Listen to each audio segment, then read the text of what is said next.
కీర్తనల గ్రంథము 8వ అధ్యాయము. ప్రధాన గాయకునికి గితీత్ రాగమును బట్టి పాడదగినది దావీదు కీర్తన. యెహోవా మా ప్రభువా, ఆకాశములలో నీ మహిమను కనపరుచువాడా, భూమి యందంతటా నీ నామము ఎంత ప్రభావము గలది. శత్రువులను పగదీర్చుకొను వారిని మాన్పివేయుటకై నీ విరోధులను బట్టి బాలుర యొక్కయు చంటి పిల్లల యొక్కయు స్తుతుల మూలమున నీవు ఒక దుర్గమును స్థాపించియున్నావు. నీ చేతి పని అయిన నీ ఆకాశములను, నీవు కలగజేసిన చంద్ర నక్షత్రములను నేను చూడగా, నీవు మనుషుని జ్ఞాపకము చేసుకొనుటకు వాడే పాటివాడు, నీవు నరపుత్రుని దర్శించుటకు వాడే పాటివాడు.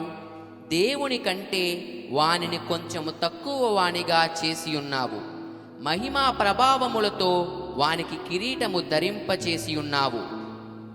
నీ చేతి పనుల మీద వానికి అధికారమిచ్చియున్నావు. గొర్రెలన్నిటినీ, ఎడ్లన్నిటినీ, అడవి మృగములను, ఆకాశ పక్షులను, సముద్ర మత్స్యములను, సముద్ర మార్గముల్లో సంచరించు వాటన్నిటినీ వాని పాదముల క్రింద నీవు ఉంచియున్నావు. యెహోవా మా ప్రభువా, భూమి యందంతటా నీ నామము ఎంత ప్రభావం గలది. ఆమేన్.